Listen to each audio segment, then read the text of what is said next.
네, 우리 하나님의 말씀 찾아서 함께 읽겠습니다. 요한복음 12장 말씀입니다.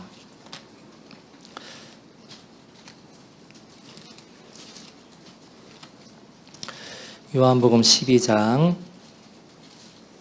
12절부터 19절까지 말씀입니다.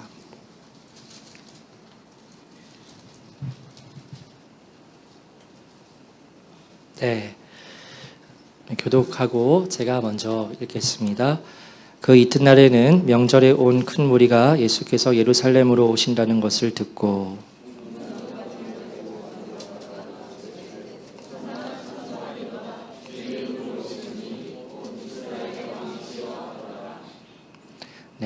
예수는 한 어린 나귀를 보고 다시니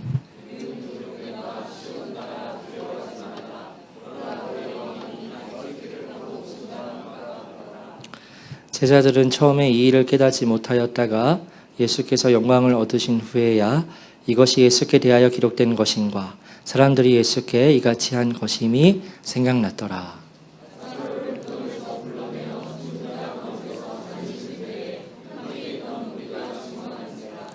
이에 무리가 예수를 맞음은 이 표적 행하심을 들었음이로라. 쓸데없다. 온 세상이 그를 따르는도다 하니라. 아멘. 네, 오늘은 말씀드렸듯이 사순절 중에서 마지막 한 주간, 고난 주간을 시작하는 종려 주일입니다. 오늘 우리가 맞이하게 된 이 종려 주일은 예수님께서 그 3년간의 공생애의 기간 마지막에서 십자가를 지시기 위해 예루살렘 성에 입성하신 것을 기념하는 그러한 날이라 할 수 있습니다. 오늘 본문의 말씀을 보면 예수님께서 예루살렘 성으로 들어가시는데요. 근데 그때는 교통수단이 없었죠. 자동차가 없었고 기차도 없었으니까. 그래서 그냥 걸어서 예루살렘 성을 들어가시면 될 텐데, 그런데 그때 예수님께서는 그렇게 하지 않으시고 한 동물을 타고 성에 들어가시게 되는데, 바로 그 동물은 어린 나귀, 즉 나귀 새끼였습니다. 왜 예수님께서 어린 나귀를 타고 예루살렘에 들어가셨을까요?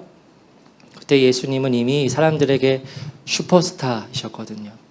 그래서 지저스 크라이스트 슈퍼스타라는 유명한 뮤지컬의 제목도 있듯이 이미 예수님께서는 당시 유대인들에겐 핫한 아주 그런 스타이셨습니다. 어마어마한 사람들의 환호를 받으시는 그러한 분이셨습니다. 왜냐하면 아시겠지만 정말 사람이 이루어낼 수 없는 어마어마한 기적들을 일으키시고 어마어마한 그러한 놀라운 일들을 행하신 저 예수라는 사람이 우리가 그토록 기대하던 메시아이자 그리스도일 거야. 그래서 저 사람은 우리를 지금 로마의 압제 가운데서 신음하고 있는데 우리를 구원해낼 수 있을 거야 라고 생각을 했습니다. 그래서 엄청난 인파들이 몰려들어서 예수님께서 가시는 길에 함께 하는 것인데, 그때 예수님께서 그냥 걸어가실 수가 없으시니 어린 나귀를 타게 되신 거죠. 근데 여러분, 그 당시에 동물이 있었을 텐데 많은 동물이 있었을 겁니다. 그렇게 주목받는 핫한 예수님께서 타실 만한 동물이라면 나귀보다는 건장한 말이 좋지 않았을까. 사람들의 환호를 받는 상황이라면 아주 위풍당당하게 멋진 말을 타고 가시는 것이 더 좋아 보였을 텐데, 그런데 말도 아닌 나귀, 그런데 큰 나귀도 아니고 나귀의 어린 새끼를 타고 가게 되시는 거예요. 그러니까 그때 예수님의 모습을 보게 되면 사람들은 막 환호하고 뭔가 훌륭한 대단한 인물이 올 것 같은데 어린 나귀를 타고 터벅터벅 가는 그런 언밸런스한 장면이 펼쳐지는 겁니다. 그러면 그때 왜 예수님께서는 당시 개선장군 같이 훌륭한 인물들이 타는 말이 아니고 나귀 중에서도 큰 나귀도 아닌 어린 나귀를 타고 들어가셨을까? 그것은 구약의 말씀에 나오는 예언을 예수님께서 성취하시기 위함이었습니다. 우리 교회학교 아이들이 함께 예배를 드리고 있는데요. 여러분 기억할지 모르겠지만 예수님께서 이 땅에 아기로 태어나시게 될 때 구약에 나오는 세 가지 예언을 그대로 이루었다고 설교를 했던 적이 있었습니다. 그래서 첫 번째 예언은 뭐였죠? 이사야 선지자가 약 700년 전에 예언을 했던 건데 예수님께서는 누구의 몸에서 태어나실 것이다? 그렇죠. 처녀의 몸에서 태어나실 것이다. 그래서 첫 번째 키워드가 처녀였고요. 두 번째 키워드가 있습니다. 이건 미가 선지자가 수백 년 전에 예언한 건데 그 아기 메시아 예수님은 어디에서 태어나실 것이다? 그렇죠. 베들레헴에서 태어나실 것이다. 넘겨주시면 베들레헴이 나옵니다. 마지막 예언이에요. 아기 예수님으로 오신 예수님에 대한 예언이 수백 년 전에 또 이사야 선지자를 통해서 그 아기 예수님은 무엇으로 이 땅에 오실 것이다 라고 했죠? 맞아요. 훌륭해요. 1월에 했던 설교인데 4월인데 기억하고 있어요. 박수 한 번 주세요. 우리 아이들한테. 네, 세 가지. 그래서 처녀, 베들레헴, 왕이라는 그 수백 년 전에 이루어졌던 그 예언의 말씀이 그대로 성취된 거예요. 근데 오늘 본문에 나오는 말씀도 마찬가지입니다. 예수님께서 말도 아니고 나귀도 아니고 어린 나귀를 타신 이유가 있는데 그것은 수백 년 전에 스가랴라는 이름을 가진 선지자가 예언을 했기 때문이었어요. 우리 말씀 한번 읽겠습니다. 스가랴 9장 9절 말씀입니다. 시작. 시온에 따라 크게 기뻐할지어다. 예루살렘에 따라 즐거이 부를지어다. 보라, 내 왕이 내게 임하시나니 그는 공의로우시며 구원을 베푸시며 겸손하여서 나귀를 타시나니 나귀의 작은 것 곧 나귀 새끼니라. 아멘. 방금 읽은 말씀을 보면 왕이 임하게 될 텐데 그는 나귀를 타시게 되고 그런데 나귀의 작은 것 곧 나귀의 새끼라고 말하고 있지요. 그런데 수백 년 전에 예언된 이 말씀이 예수님께 그대로 이루어진 거예요. 이 예언의 성취가 얼마나 대단한 일이냐 하면 수백 년간의 시간을 뚫고 그 예언의 말씀이 있는 그대로 이루어지게 된 겁니다.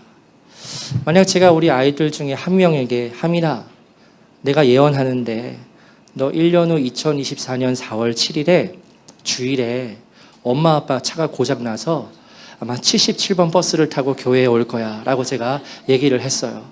하민이가 그걸 듣고 뭐야 무슨 소리야 그렇게 하다가 잊고 있었는데 정말 2024년 4월에 엄마 아빠 차가 다 고장이 나서 버스 77번을 타고 교회에 오게 된 거예요. 그런데 그때 하민이가 제가 말했던 게 기억이 났습니다. 오 신기해 소름 막 이렇게 반응하지 않겠어요? 1년의 시간. 그런데 제가 1년의 시간도 아니고 제가 하민이에게 하민아 너가 10년 후에 차를 사게 될 텐데 그런데 그 차를 가지고 직접 운전해서 교회에 오게 될 거고 그 차의 번호는 146-88 제 차 번호입니다. 88땡땡일 거야 라고 말을 했는데 진짜 10년 뒤에 그 번호의 차를 가지고 교회에 온 거예요. 그러면 미쳤네 완전 소름 막 이렇게 반응을 하겠죠. 그런데 여러분 이것보다 더 신기하고 놀라운 것은 성경에 수백 년 전에 기록된 그 말씀이 엄청난 시간을 뚫고 예수님에게 그대로 이루어졌다는 거죠. 그래서 예수님께서 오늘 이 종려주일에 다른 동물이 아닌 어린 나귀를 타고 예루살렘 성에 들어오시게 된 겁니다.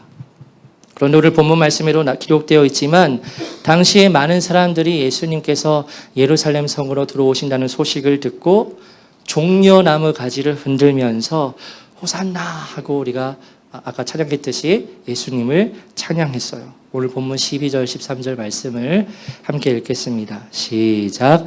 그 이튿날에는 명절에 온 큰 무리가 예수께서 예루살렘으로 오신다는 것을 듣고 종려나무 가지를 가지고 맞으러 나가 외치되 호산나 찬송하리로다 주의 이름으로 오시는 이곳 이스라엘의 왕이시여 하더라. 아멘. 네, 바로 사진 보여주시면 되는데요. 사람들이 예수님께서 예루살렘에 오신다는 소식을 듣고 종려나무 가지를 준비했어요. 그리고는 호산나 찬송하리로다 주의 이름으로 오시는 이 곧 이스라엘의 왕이시여 하고 예수님을 찬양했습니다. 많은 사람들이 슈퍼스타이신 예수님께 환호를 보내며 찬양을 하는 거지요. 그런데 그때 백성들이 예수님께 환호를 보냈던 이유가 있었어요. 오늘 본문의 말씀 뒤쪽에 기록되어 있는데요. 왜냐하면 예수님께서 예루살렘 성에 들어오시기 전에 바로 그 직전에 어떠한 일을 행하셨냐면 죽은 나사로를 다시 살리시는 일을 행하셨거든요. 오병이어, 파도 그런 사람들은 다 몰랐을 거예요. 왜냐하면 제자들만 겪었던 이야기고 또 오병이어는 그때 사람들이 많이 겪었겠지만 그런데 예루살렘 가까이 베다니에서 죽은 사람이 다시 살아난 기적을 일으켰다라는 사실을 예루살렘에 있는 사람들이 듣는 거예요. 그리고 오늘 또 본문 말씀 보면 예수님과 함께 따라온 사람들이 내 눈으로 봤어. 죽은 나사로가 붕대 감고 있던 그 죽은 나사로가 걸어 나오는 것을 봤어. 막 이러니까 사람들이 더 와, 진짜 대단하시네. 진짜 이분은 메시아일 수도 있어 하면서 종려나무 가지를 흔들고 그렇게 예수님을 맞이하는 거죠. 여러분, 예수님께서 그러한 백성들의 환호를 받으셨을 때 어떠한 감정을 느끼셨을까요? 야, 참 고맙다. 감사하네. 나를 위해서 이렇게 환호해 주다니 이 사람들의 기대에 꼭 부응해야겠다 하는 마음을 가지셨을까? 그렇지 않았죠. 사람들이 예수님을 향하여 환호하고 찬양하고 주목했지만 예수님의 마음은 그 사람들의 반응과는 정반대의 것이었습니다. 이때 예수님의 마음이 어떠하셨을까 상상하고 추측해 보면 두 가지 마음일 것 같아요. 어떤 감정을 느끼셨을까? 먼저는 외로움을 느끼셨을 겁니다. 사람들은 환호해요. 수많은 인파가 몰려서 예수님께 막 다가옵니다. 그러나 예수님은 그 무리 가운데에서 지독한 외로움을 느끼셨을 거예요. 수많은 인파 가운데에서 예수님은 나 홀로 떨어져 있다는 그러한 생각을 하셨을 겁니다. 이때 예수님께서 예루살렘 성에 입성하실 때 모인 모든 사람들은요, 다 똑같은 생각과 다 똑같은 기대를 가졌습니다. 그것은 예수님께서 메시아이자 그리스도이시로 오실 때에 우리 이스라엘 민족을 로마의 지배에서 반드시 벗어나게 해 주실 것이라는 기대였습니다.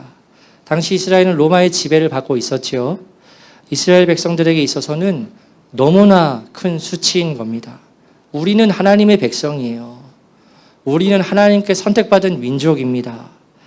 다른 저 짐승과도 같은 이방인들과는 본질적으로 다른 그러한 특별한 민족이 우리 이스라엘 민족인 겁니다. 그런데 우리가 그런 이방인들에 의해서 지배를 받고 있다?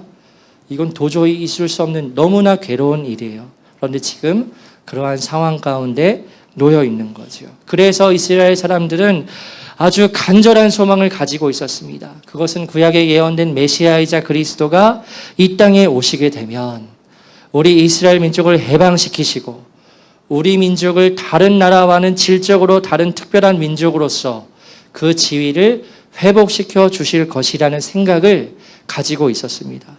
그래서 그때 사람들은 예수님을 향하여 환호하고 호산나 왕의 이름으로 오시는 이여 하고 그렇게 고백을 했던 것은 이 예수라는 사람이 이제 예루살렘에 왔다. 그렇게 수많은 기적을 일으킨 이 예수라는 사람이 기적들을 일으켜서 저 로마 군대를 다 무찌르게 되고 우리 이스라엘 민족을 해방시켜 줄 거야 라는 그 하나의 생각, 그 동일한 기대 때문에 예수님을 향하여 환호를 보내고 그렇게 예수님을 향하여 칭찬을 하고 반응을 했죠. 그래서 그때 사람들이 종려나무 가지를 흔듭니다.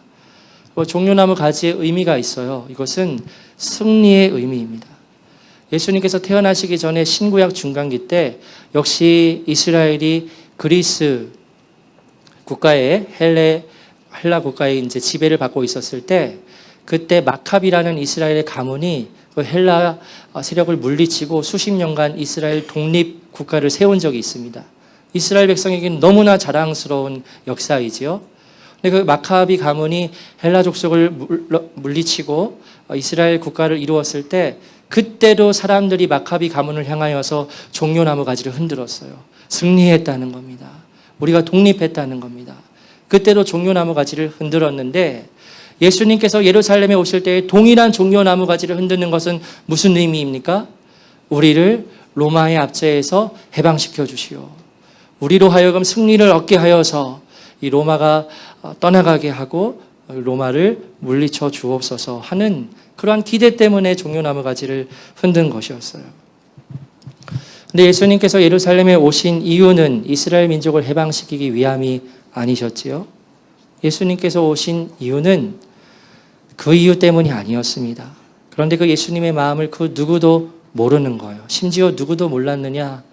예수님을 3년 동안 따라다녔던 제자들도 그 마음을 모릅니다. 당시 예수님의 제자들이 어떤 생각을 했을까요?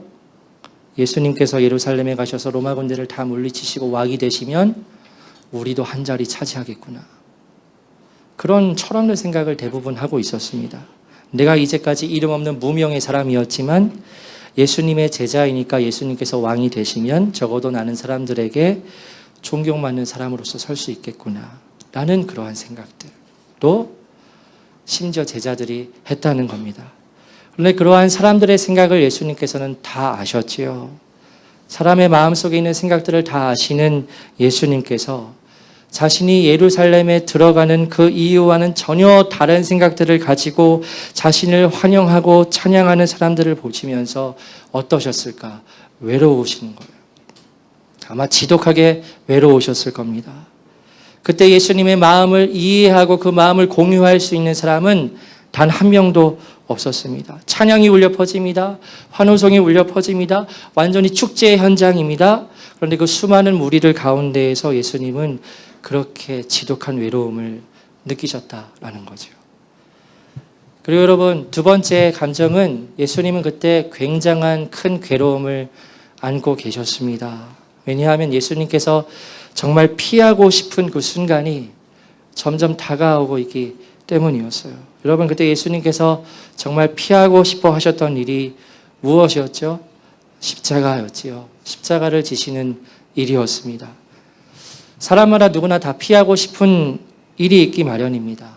아, 이 일은 정말 내가 피하고 싶어. 내게 일어나지 않았으면 좋겠어. 하는 그러한 일이 있지요. 저도 이에 대해서 한번 생각을 해보았습니다. 아, 이것만큼은 피하고 싶어 하는 일이 무엇이 있을까? 첫 번째로 설교 준비가 아니고요. 네, 설교 준비 아니고요.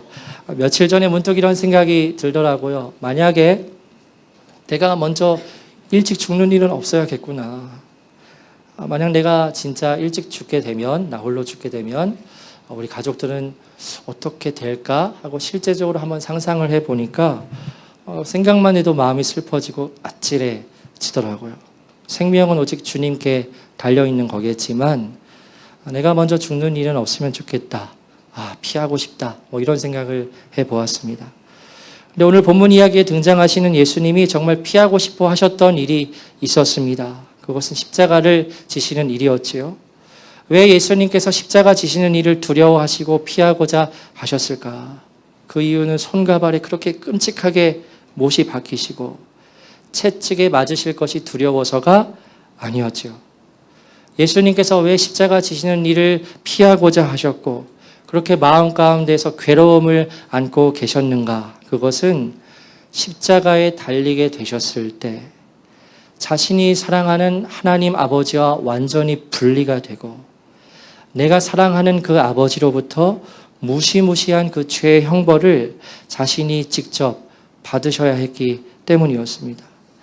여러분, 만약 부모님과 완전히 분리된다고 생각을 해보세요. 가끔 제가 집에서 훈육을 하게 되면 아이가 저를 무서워합니다. 그래서 무슨 잘못을 딱 하면 제 눈치를 봐요. 혼날까 봐. 아빠가 혼낼 수도 있겠구나. 근데 만약 어느 날 갑자기 제가 제 아이를 완전히 감정적으로 분리시키는 겁니다. 더 이상 아들로 보지 않습니다.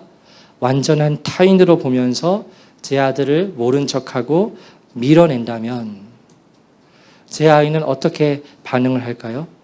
심리적으로 엄청난 타격을 입을 겁니다. 지난번에 한번 예화를 들은 적이 있었죠. 아마 아이들도 같이 있었던 걸로 기억합니다. 한 선교사님께서 아이를 키우셨는데 어렸던 아이가 너무나 이게 통제가 안 되고 때를 쓰는 그 정도를 넘어서게 되면 어떻게 하셨는가? 집 문 밖에 두고 집의 대문을 잠그셨다는 겁니다. 그만큼 큰 잘못을 했으니까 그렇게 했겠죠.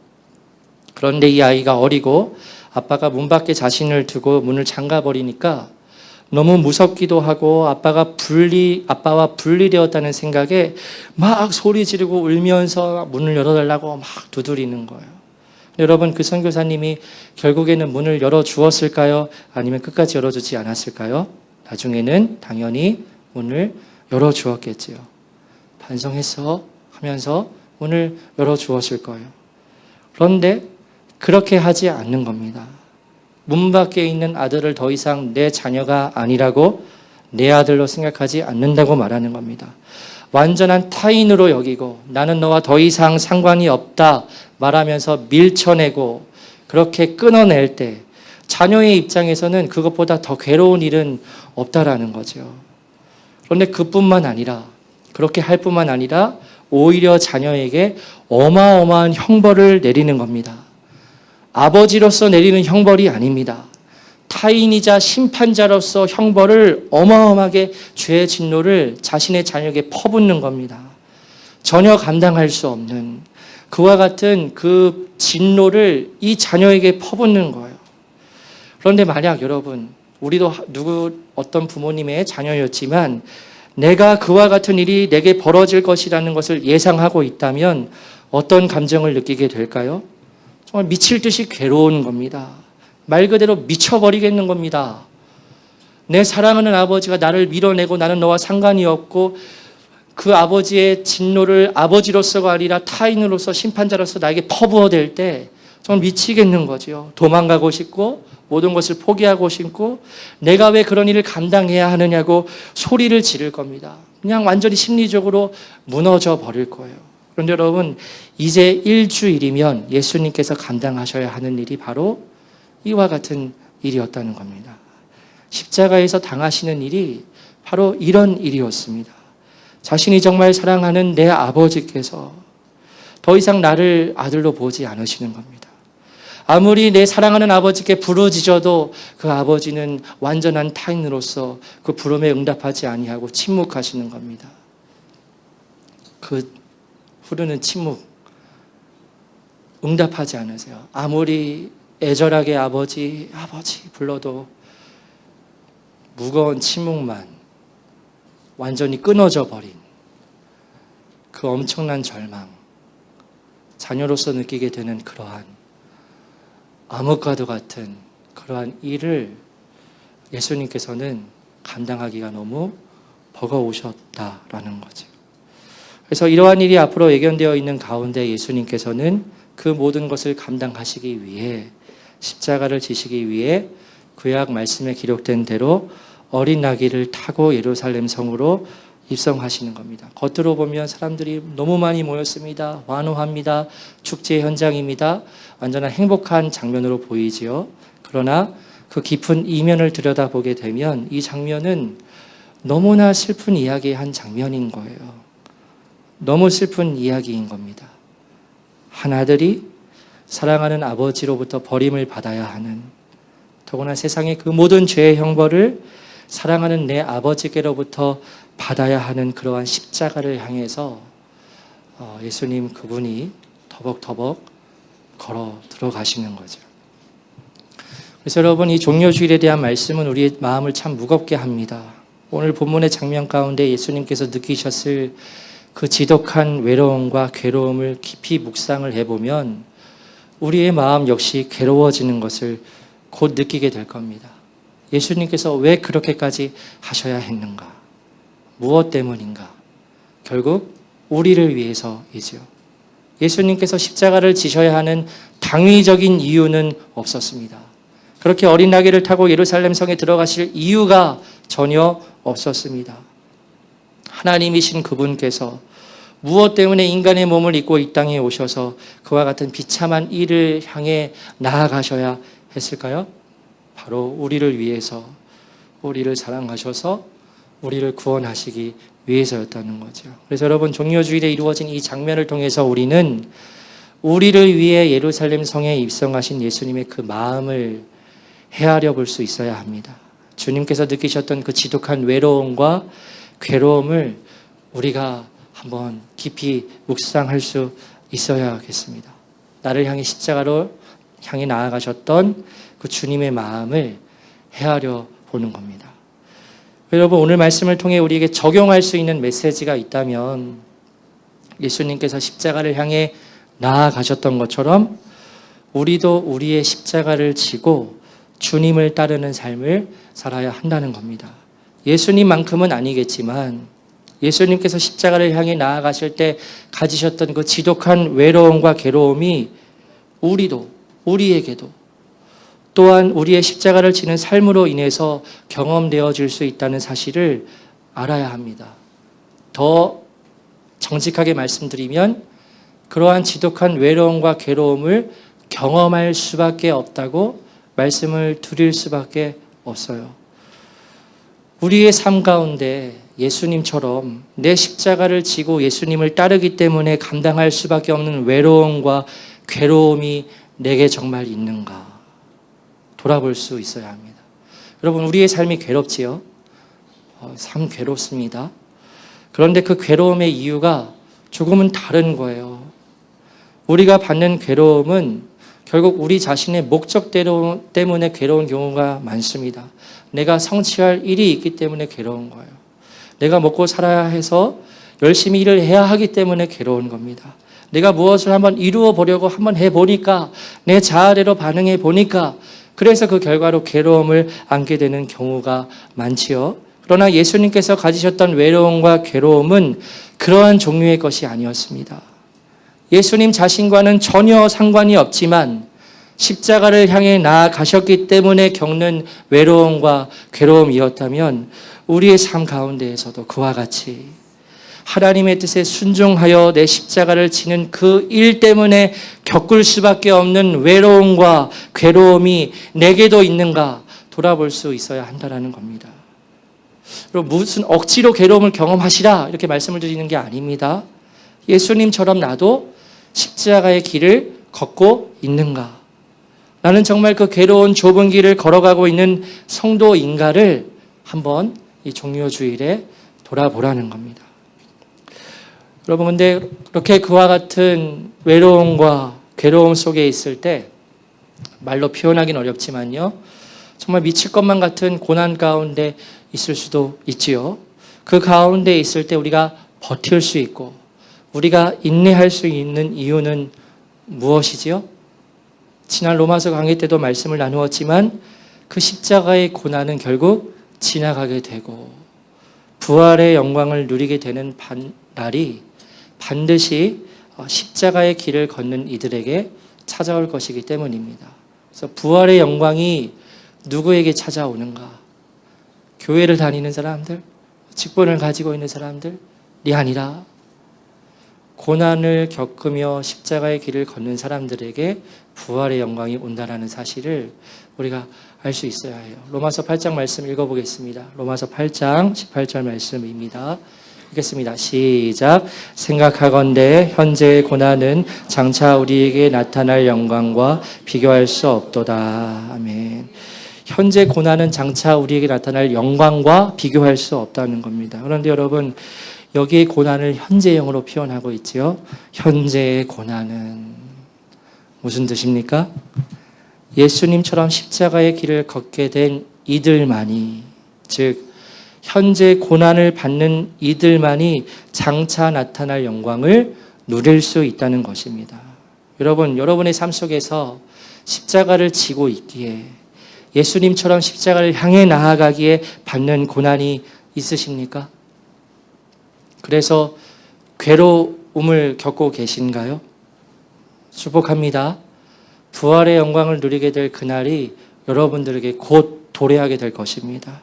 부활의 영광은 오직 십자가의 길을 걷는 이에게만 주어지는 것이기 때문입니다.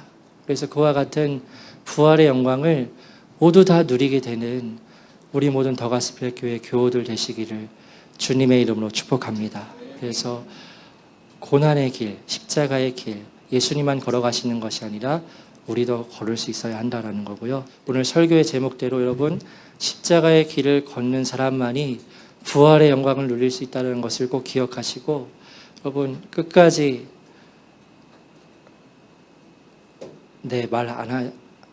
말씀드리지 않아도 다 아실 것이라고 생각합니다. 내 안에 지금 우상이 있는지 없는지 돌아보시고, 그 우상이 있다면 그 우상을 왕의 자리에서 끌어내리고, 오직 아까 우리가 찬양 고백했던 것처럼 예수님만이 우리의 왕이신 것을 고백하며 나아가고 내 십자가를 지고 주님처럼 나아가게 될 때에 그 길 가운데 주님의 부활의 영광을 누리게 된다는 사실을 꼭 기억하시기를 바랍니다. 그래서 매일마다 이것을 기억하시고 되뇌이시면서 미시적으로 나의 개인의 삶에 매몰되지 마시고 거시적으로 하늘의 시선으로 바라보시고 정말 한 번 사는 삶, 그리고 나그네로서 사는 이 땅의 삶을 하나님의 뜻대로 살아가게 되는 우리 모든 성도님들 되시기를 주님의 이름으로 축복합니다. 함께 찬양하고 우리 기도하겠습니다.